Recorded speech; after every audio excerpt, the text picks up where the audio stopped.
Halo, halo, halo. Kembali lagi di Sudut Koma. Oke. Tadi sama Mas Rifki Jagologi aku juga gitu. Oke. Kembali lagi di. Ini yang miss aku adalah ngonten lagi sama Sudut Komik karena Mas Riku kayaknya udah pulang. Masih di Komipara 6 hari kedua. Kali ini giliran Mas Nobi. Kali ini kayaknya mantul deh cahayanya.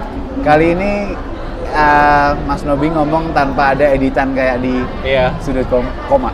Nanti mohon maaf kalau agak stuck ngomongnya ya karena tidak ada editing di sini. Enggak lah.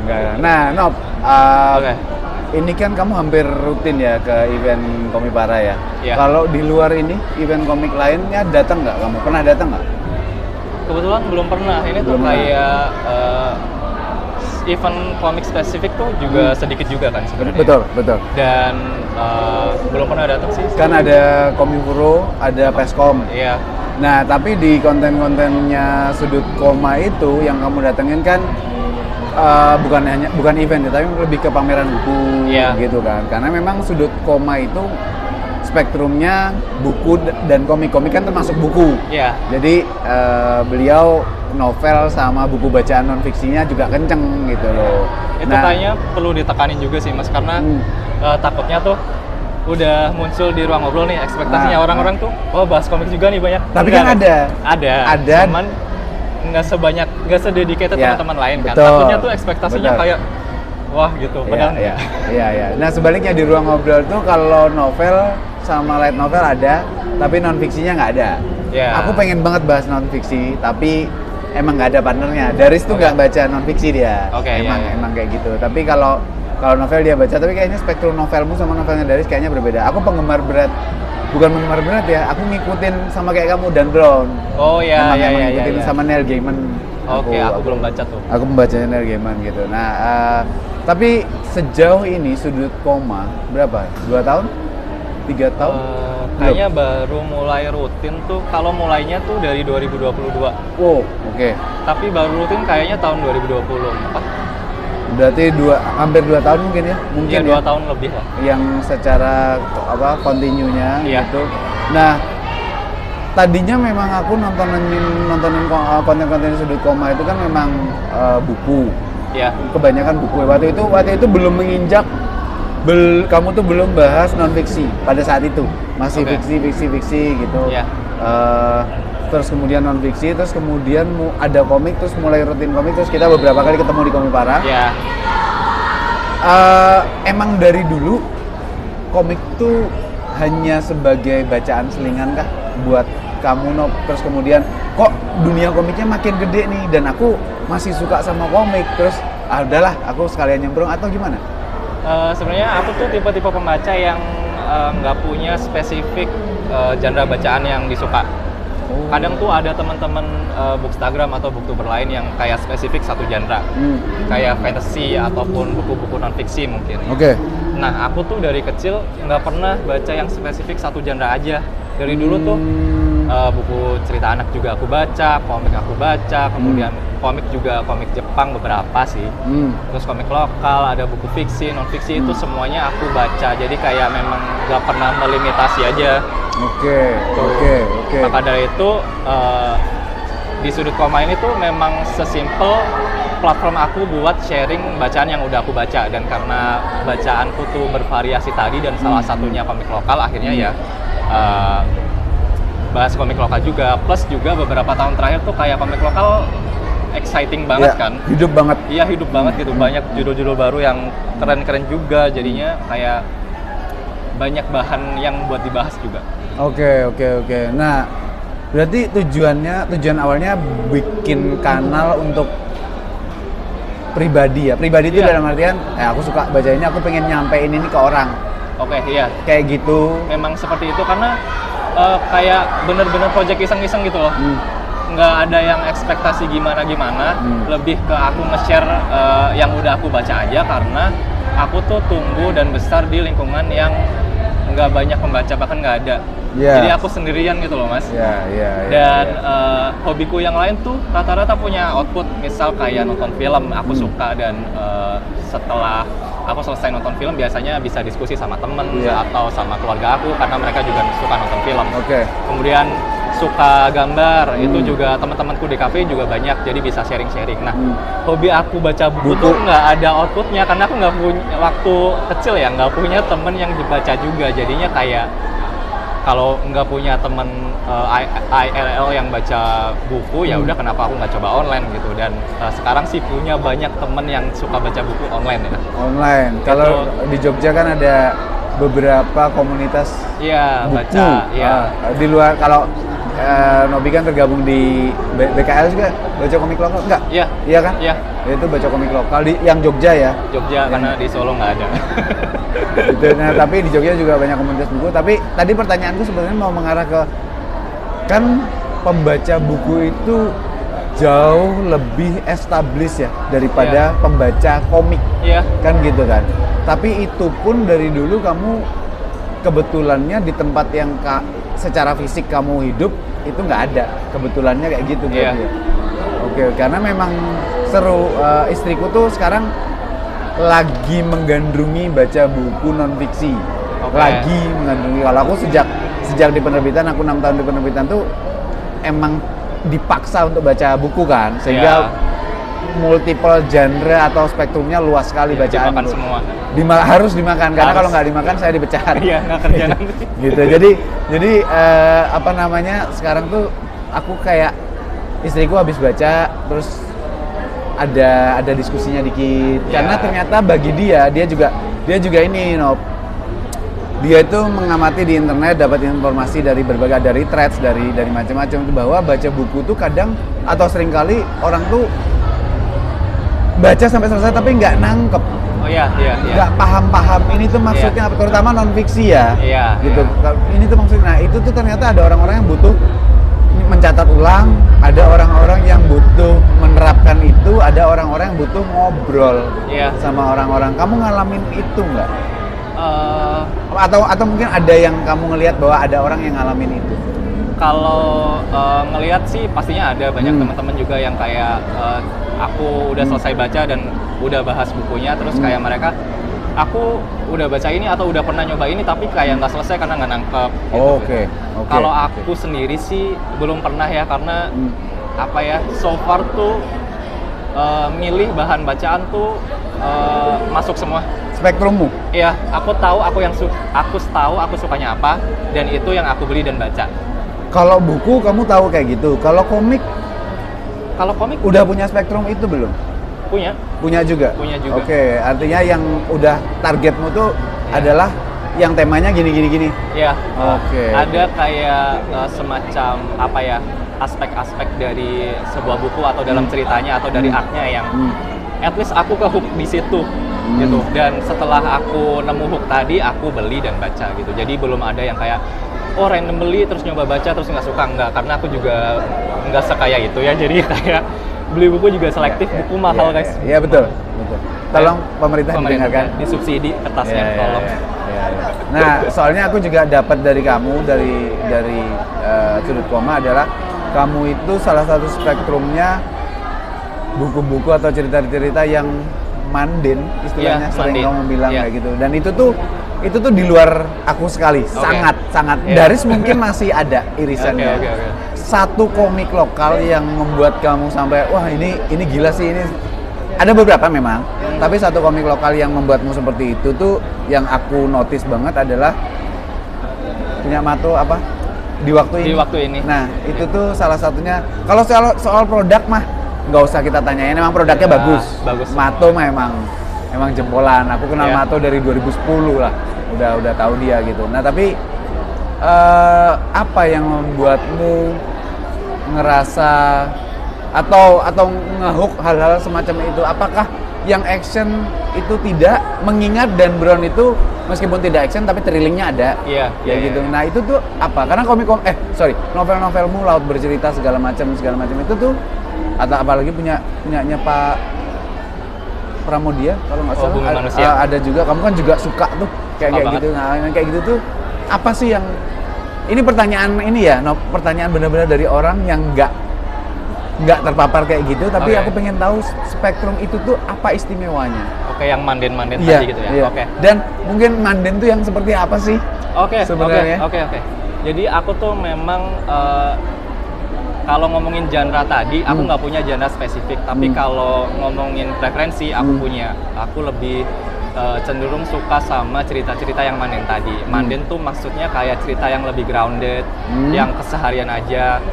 Kalau di booktuber dan bookstagram luar tuh ada istilahnya gini Mas Bagas, kayak no plot, just vibes. Oh, Kayak plotnya tuh sebenarnya nggak begitu ada gitu, Oke, permasalahan oke. juga nggak ada banget, cuma kayak vibes yang pengen diceritakan sama penulisnya tuh nyampe gitu, dan itu biasanya cerita-cerita yang relatif realis, yang drama, yang slice of life, yang deket banget sama kita lah.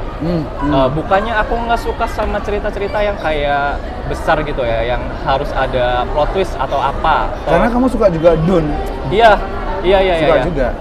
Aku suka juga yang kayak gitu, cuma kalau sekali lagi preferensiku adalah cerita-cerita yang relatif dekat dengan cerita kita. Aku juga kalau ditanya gimana bisa suka juga bingung gitu. Karena kayak ada satu masa di mana aku berhenti baca buku sebenarnya, Mas. Kayak dari kecil suka baca, terus kayak remaja gitu ada satu poin di mana aku nggak baca buku, terus akhirnya bisa jatuh cinta lagi sama baca buku tuh gara-gara satu buku dari Natsume Soseki, judulnya Bochan. Itu kayak karya sastra klasik Jepang. Oh. Ya, nah ceritanya tuh somehow mundane banget dan keseharian banget, nyeritain tentang seorang guru yang ditugasin di daerah terpencil. Oke. Dan struggle-nya dia sebagai guru itu. Ceritanya, plotnya, permasalahannya nggak yang macam-macam. Kemudian isinya juga sebenarnya udah nggak relevan. Tapi somehow cerita yang sederhana tadi menurutku charming. Karena struggle-nya dia tuh humanis banget, deket banget dengan As a human ya? iya. Jadi kayak ya udah kayak keseharian aja gitu. Dan aku juga bukan tipe-tipe orang yang punya hidup dar-deror gitu kan. Jadi kayak jauh lebih relate tipe-tipe cerita yang mundane seperti ini. Dan ya setelahnya aku suka sama tipe-tipe cerita mundane tadi, walaupun sampai sekarang aku nggak bisa nge-review si buku Bochan tadi karena aku tuh nggak tahu selling point-nya apa sebenarnya. Kenapa aku suka. Tapi ya suka aja, gimana dong. Berarti apakah cerita-cerita atau delivery seperti itu tuh lebih ke karakter driven? Nggak selalu atau? Nggak selalu sih sebenarnya. Lebih ke apa ya? Menurutku cerita-cerita yang udah kayak hidup orang biasa aja itu charming menurutku. Aku nggak perlu nggak memerlukan sebuah plot twist yang besar, nggak memerlukan sebuah obstacle yang besar buat jadi cerita yang bagus menurutku. Temanku pernah, teman-teman di penerbitan ya, itu pernah cerita bahwa dalam pembuatan cerita itu sebenarnya dia juga belajar dari Raditya Dika kalau nggak salah ya.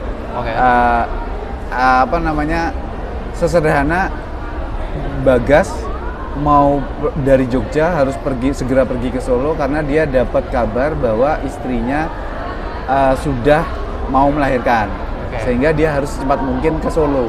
Nah di Solo ada apa? Itulah yang kemudian menjadi ceritanya. Ternyata yang mundane bukan versimu ya, tapi yang kamu suka, spektrummu tuh yang ngehook itu tuh ya obstacle di jalan tuh nggak harus ternyata ketemu demo, kayak gitu ya. Mungkin ya ada ban kempes dikit atau nggak dapat Gojek deh apa yang relatif yang mundane aja, yang keseharian aja gitulah istilahnya. Itu juga yang membuatmu pada saat kamu baca Di Waktu Ininya Mato itu kayak soal time travelnya mah nggak usah dipikirin, tapi bagaimana dia sesederhana. Jangan kayak gitu, karena kalau kamu kayak gitu nanti jadinya kayak aku nih. Gitu kan? Gitu. Bahkan kayak nggak harus, ya benar kata Mas Bagas, nggak harus ada time travel tadi. Semisal ceritanya tuh cuma sekedar dia ngimpi doang tuh, aku udah suka banget sama cerita keseharian yang ditawarkan. Agak gampang yang bikin kamu bahagia. Tapi kayak untungnya tuh di komik lokal banyak yang kayak gini. Betul. Somehow aku kurang nemu di novel lokal. Oh iya, Iya. novel tuh satu novel Indonesia tuh menurutku saya sangat bisa salah. Saya sangat Iya. bisa salah, tapi menurutku unsur nyastranya agak tinggi. Unsur nyastranya agak tinggi Oke. gitu. Terelie aja dari berbagai karyanya itu beda-beda. Ada yang nyastra banget, Iya. ada yang biasa banget, ada Iya. yang menuturkan begitu aja kayak Iya. gitu tuh. Oke gitu. Nah, aku nggak bisa ngomong banyak karena aku nggak terlalu baca novel Indonesia. Tapi kalau komik, aku sepakat banyak kreator yang berusaha bikin karya atas dasar ya aku cuma mau bikin ini aja. Iya. Aku cuma mau bikin. Somehow itu ternyata berkebalikan sama aku nggak cocok. Oke. Aku pengennya yang misalnya world buildingnya bagus, Iya, kayak which is gitu. nggak apa-apa juga. Nggak apa-apa juga. Nggak apa-apa juga. Dan ada juga yang bikin semacam itu. Tapi aku tuh selalu pengen ngobrol dan bertukar pikiran sama teman-teman yang punya kesederhanaan dalam pilihan cerita, pilihan story. Kalau Daris tuh kan kalau spektrum komik dia tuh shoujo. Oke. Emang percintaan remaja, Iya. putri kayak gitu. Emang dia menguasai itu, dia suka itu, film-film romance dia suka, horor dia nggak berani gitu kan. Horor tuh genreku gitu. Nah, tapi aku tidak, ya mungkin karena dari partnerku ya. Jadi kami tidak pernah ngobrolin hal kayak gini. Makanya dari kamu aku dapat sesuatu bahwa oh ya dan Indonesia seperti itu, seperti yang kamu jelaskan, dan Indonesia makan dalam tanda petik makan hal-hal kayak gini, makanya film-film yang manden juga Iya. oke Nah, gitu. mungkin salah satu kenapa alasan kenapa aku suka sama tipe-tipe cerita yang kayak tadi, karena aku tuh suka nonton film-film festival. Jojo banget. Iya, film Jojo tuh festival tuh begitu. biasanya kayak nggak begitu ada problemnya. Iya. Iya. Kayak ya udah, kayak kehidupan sehari-hari gitu aja, dan aku suka itu. Aku memang tidak pernah suka film festival. Oke. Karena buatku itu film idealis yang sutradara itu benar-benar misalnya bikin adegan terus naik, belum ada konklusi dia selesaikan, udah terserah. Yang soal konklusinya kalian yang penonton lah gitu. Nah, itu tuh aku jengkel. Aku tuh benar-benar 3 babak. Oke. Jadi emang kalau kamu udah ngenalin sesuatu dan kamu ngasih masalah sama sesuatu, kamu selesaiin dong. Oke. Gitu. Oke. Penyelesaiannya sih kita bisa berdebat ya, tapi setidaknya kamu kreator udah bertanggung jawab untuk menyajikan konklusi ala dia gitu. Iya, Nah, iya. kalau aku seperti itu, kita memang beda kubu sih. Iya. tapi Apa-apa. tapi menarik karena dua kubu seminimalnya dua spektrum ini tuh apa ya, goods-nya atau barang yang untuk dikonsumsinya ada semua. Iya. Ada semua. Jadi oh ya, oke. Kita bisa ngobrol banyak, berdebat banyak soal kenapa kamu nggak terlalu suka atau nggak suka sama Superman. Aku suka. Oke. Tapi itu kan pembawaan karakternya. Iya. Nobi kamu hidup dengan mengonsumsi materi-materi yang membuatmu jadi seperti sekarang. ini, Sedangkan ya, aku benar juga punya gitu. Jadi wow, menarik sekali. Sebenarnya bisa itu Mas, bisa jadi masukan juga buat teman-teman mungkin kreator lain yang Oke. mungkin mau bikin komik tapi nggak punya cerita yang sedar-dedor itu, bikin aja yang simple nggak Iya, apa-apa. iya. Ada kok marketnya saya. Iya. Dan itu di kemudian sama Mas Nobi diwujudkan sendiri oleh dia di Komipara ini. Dia menelurkan karya. Silakan cek di Instagramnya. Sudut Koma ada ya? Maksudnya di Ada. Sudut Koma ada.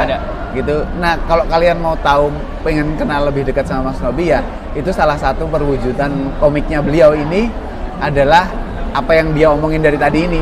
Maksudnya emang dia sukanya kayak gitu dan hasilnya dan menurutku itu kesederhanaan yang bisa terjadi sama banyak orang. Iya. Apa yang terjadi di komikmu itu, di sebuah tempat itu, Iya. gitu tuh terjadi gitu. Kadang kita juga punya pikiran yang sama seperti karakter itu kayak gitu. Terakhir Nob, untuk khusus karena kita bahasnya komik, Ruang Ngobrol juga fokus juga di komik. Untuk komik lokal selain tadi bikin aja, apa yang kamu lihat setelah beli beberapa, baca beberapa, terus yang kamu lihat dari ekosistem komik lokal yang sekarang makin menggeliat, itu tuh yang sebenarnya sayang nih seandainya ada yang begini aja.